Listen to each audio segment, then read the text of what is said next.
রাখি বন্ধনের দিন বাইরে থেকে মিষ্টি না এনে আমি নিজের হাতে মিষ্টি তৈরি করে ভাইকে খাওয়ালাম, আর খেতেও কিন্তু দুর্দান্ত হয়েছে। যারা চকলেট প্রেমী তাদের তো ভীষণ ভালো লাগবে আজকের এই স্পেশাল রেসিপিটা।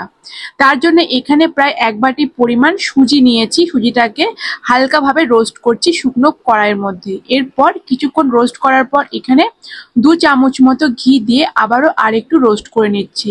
একটু হালকা বাদামি হলেই নামিয়ে নেব। এরপর আলাদা পাত্রের মধ্যে প্রায় 1 বাটি পরিমাণ দুধ, হাফ বাটি পরিমাণ জল দিলাম এবং এর মধ্যে পরিমাণ মতো চিনি দিলাম। মিষ্টিটা তোমাদের পছন্দ মতোই দিতে পারো, কম বেশি সেটা তোমাদের ইচ্ছা মতো দিতে পারো। হালকাভাবে গুলিয়ে নিলাম এবং যে দুধটা একটু গরম হলে এর মধ্যে 3 চামচ পরিমাণ, বড় চামচ পরিমাণ এখানে নিয়েছি কোকো পাউডার। তোমরা যে কোনো কোম্পানির ইউজ করতে পারো। কিছুক্ষণ চামচ দিয়ে নাড়াতে নাড়াতে কোকো পাউডারটা দুধের সাথে গুলে গেলে এরপর একটুখানি গরম করে ফুটে আসলে তারপরে সুজির মধ্যে দিয়ে দিলাম এবং সুজির মধ্যে দেওয়া মাত্রই খুন্তি দিয়ে ভালো করে নাড়াতে হবে, নাহলে কিন্তু লাম্পস জমে যাবে, তাহলে সুজিটা ঠিক মতো হবে না। তো দেখো এখানে তোমরা ফুল আঁচে রাখবে গ্যাসটা এবং বেশ কিছুক্ষণ নাড়াতে নাড়াতে দেখবে সুজিটা বেশ ফুলে আসছে আর জলটা কমে যাচ্ছে। এইভাবে বেশ কিছুক্ষণ এইভাবে খুন্তির সাহায্যে নাড়াতে হবে এবং দেখতেই পাচ্ছ এইরকম ঘনত্বে চলে এসছে, একেবারে সুজিটা প্রায় ঘন হয়ে গেছে। এই পর্যায়ে কুচিয়ে রাখা কাজু বাদাম আর কিশমিশ দিয়েছি, তোমরা আমন্ড বা যে কোনো বাদাম ইউজ করতে পারো।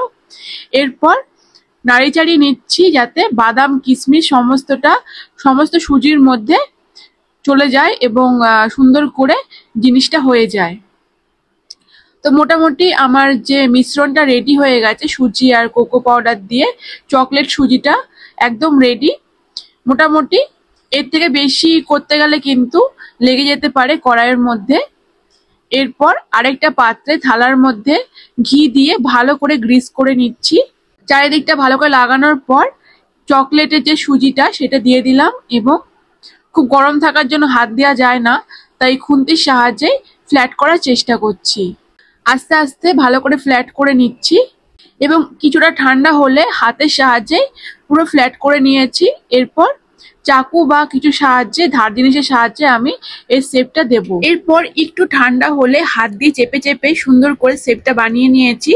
এর ওপর দিয়ে কুচানো কাজু বাদাম আর কিশমিশ ছড়িয়ে দিলাম। তোমরা চাইলে এখানে যে চকলেট চিপস বা গ্রেট করা চকলেট দিতে পারো, তো আমি আর কিচ্ছু দিইনি, তবুও কিন্তু খুব সুন্দর হয়েছিল খেতে। এরপর হাত দিয়ে ভালো করে চেপে দিচ্ছি যাতে কাজু বাদাম আর কিশমিশটা বাইরে পড়ে না যায় বা খাওয়ার সময় অসুবিধা না হয়।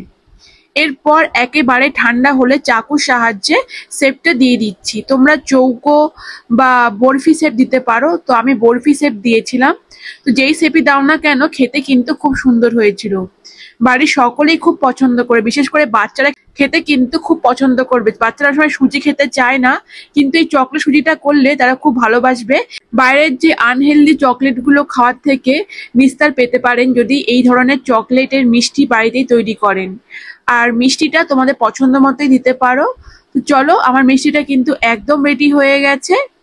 ভাইয়ের জন্য তো এটা বানিয়েছিলাম, ভাইয়ের কিন্তু খুব পছন্দ হয়েছিল। এই ধরনের চকলেট মিষ্টি বাড়িতে বানাও, বড় থেকে বাচ্চা প্রত্যেকেই পছন্দ করবে। আর এই রেসিপিটা যদি তোমাদের ভালো লাগে বা মিষ্টিটা পছন্দ হয় অবশ্যই সবার সাথে শেয়ার করো, ভিডিওটাতে লাইক দিও। আর যারা পেজটাকে ফলো করোনি এক্ষুনি ফলো করে নিও, ইউটিউবের বন্ধুরা সাবস্ক্রাইব করো। দেখা হবে আবার নেক্সট ভিডিওতে। টাটা।